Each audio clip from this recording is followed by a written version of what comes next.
Some people don't need a stage to serve. They just show up and refresh souls. In a world full of platform seekers and spotlight chasers, God still has laborers who remain faithful without applause. Paul didn't lift up celebrities, he celebrated servants. In 1 Corinthians chapter 16 verses 15 to 18, he highlights a household that addicted themselves to the ministry. They filled the gaps, they refreshed the weary, they weren't famous, but they were faithful. This is a call for us to become that kind of believer. What if your greatest impact isn't what you say, but how you serve? Closer look at 1 Corinthians chapter 16, beginning with verse 15. I beseech you, brethren, ye know the house of Stephanas, that it is the first fruits of Achaicus, and that they have addicted themselves to the ministry of the saints. Paul says, I beseech you. That means, this is serious. He's not giving an opinion, he's making a heartfelt appeal. He's saying, look at these people. Pay attention to them. Why? Because they're the real deal. You know the house of Stephanas? These weren't strangers. They were visible, active, known in the community. Their lives spoke for themselves. Paul says they were the first fruits of Achaicus, the first to believe in that region. First fruits in the Bible means first, best, and set apart for God. They were early adopters of the gospel, and God used them to open doors for many others. But here's what really stood out. They addicted themselves to the ministry of the saints. Addicted, in the Greek, it means, to assign yourself fully, to appoint yourself to serve. They weren't waiting to be asked.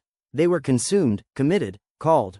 Addicted to what? To serving the saints. They gave hospitality. They gave prayer. They visited the sick. They helped the poor. They backed the apostles. They did whatever built up the body of Christ.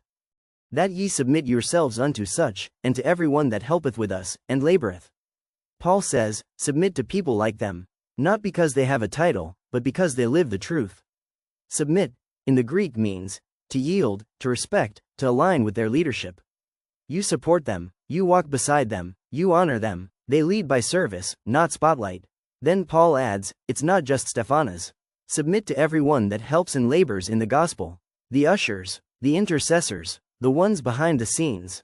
The word, laboreth, means to work to the point of exhaustion. Paul is painting a picture of ministry that shatters modern expectations. Ministry isn't glamorous, it's gritty, tiring, and selfless.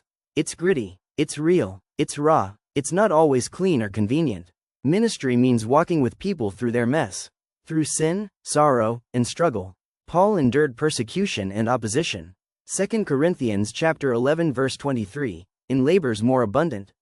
It's tiring. Ministry wears you out. It's physical, it's emotional, it's spiritual. Paul preached night and day. He worked with his hands. He carried burdens that weren't even his. Acts chapter 20 verse 31, night and day with tears. It's selfless. Real ministry isn't about applause. It's not about building a name. It's about building people. Paul said in 2 Corinthians chapter 12 verse 15, I will gladly spend and be spent for you. That's what real ministry looks like. I'm glad of the coming of Stephanas and Fortunatus and Achaicus. For that which was lacking on your part they have supplied. Paul now expresses joy. 3 faithful brothers came to him. Stephanas, Fortunatus, Achaicus. We don't know much about the last 2.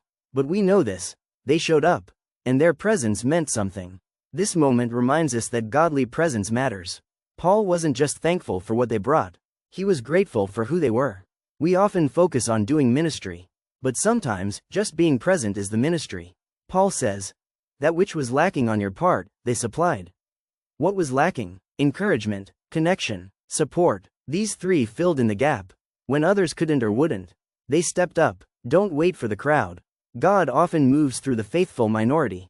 For they have refreshed my spirit and yours, therefore acknowledge ye them that are such.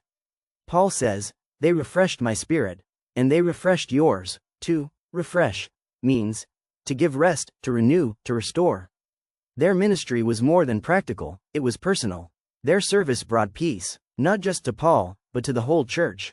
Paul's final instruction is simple. Acknowledge them, recognize them, honor them, don't wait till they burn out. Don't take them for granted. Lift up those who serve quietly. Paul flips the value system. Don't follow personalities, follow servants. Saints, we've shouted for power. We've prayed for breakthrough, but let me ask you this.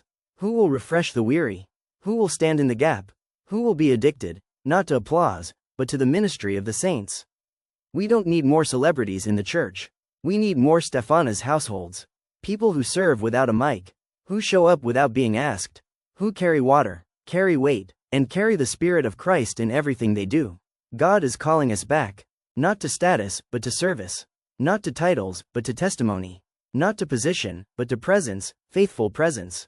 You may not have a degree, you may never preach a sermon, but if you'll serve like Stephanas, if you'll labor like Fortunatus, if you'll show up like Achaicus, heaven will know your name, even if earth never puts you on a flyer. God sees your labor, God hears your prayers, God honors your quiet faithfulness. In a world that honors talent, God still honors trust. In a church culture that celebrates platforms, God still celebrates servants. Heaven doesn't measure success by followers, but by faithfulness. And if you're tired today, tired of carrying, tired of serving, the same God who used them will refresh you too. So I dare you, be a refresher, be a lifter, be a bridge, be the one who fills what's lacking. Because in the kingdom, the ones who serve in secret will be crowned in glory. Now go, serve somebody, refresh somebody, and let the Spirit of Christ be seen in you. If this message spoke to you, leave a comment below.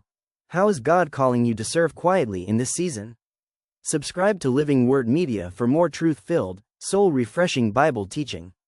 Share this with someone whose quiet faith has blessed your life. Keep showing up, keep pouring out, heaven sees.